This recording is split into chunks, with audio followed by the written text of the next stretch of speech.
പുസ്തകത്തിൽ വീണ്ടെടുപ്പിനാവശ്യമായ യാഗപശ്ചാത്തലം ക്രമീകരിക്കപ്പെടുമ്പോൾ വീണ്ടെടുക്കപ്പെട്ട് യാഗത്തിലധിഷ്ഠിതമായ ദൈവജനം മരുഭൂമിയിൽ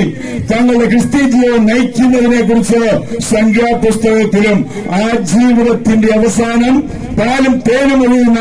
വാഗ്ദത്ത നാടായ കനാൻ നാട്ടിലേക്കുള്ള പ്രവേശന മധ്യേ അതിന്റെ അതിരുവരമ്പിൽ വെച്ച് അവരുടെ ജീവിതം അവസാനിച്ചുവെങ്കിൽ ഇന്നലെ രാത്രികാലം എബ്രായലേഖനം 7-ാം അധ്യായം കർത്താവായ യേശുവിന്റെ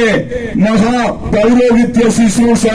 അത് കനാൻ നാട്ടിനപ്പുറത്ത് സ്വർഗീയ പ്രതീക്ഷയിലേക്ക് മനുഷ്യരാശിയെ കൊണ്ടെത്തിക്കുവാൻ വേണ്ടിയാണെങ്കിൽ ഇന്ന് രാത്രികാലം എന്നെ കേൾക്കുന്ന വാത്സല്യമുള്ള ദൈവമക്കളെ,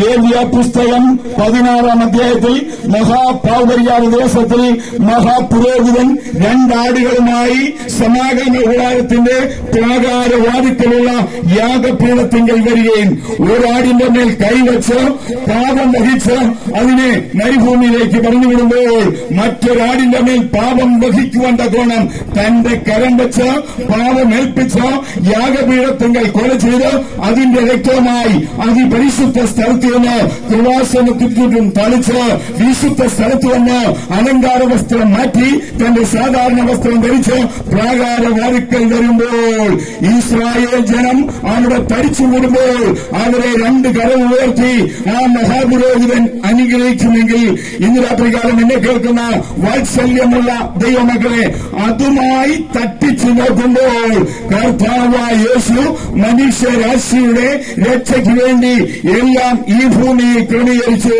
അവസാനം മരിച്ചടക്കപ്പെട്ട് ഉയർത്തെഴുന്നേറ്റ കർത്താവായ യേശു സ്വർഗത്തിൽ പിതാവിന്റെ സന്നിധിയിലേക്ക് പോയിരിക്കുകയാണ്.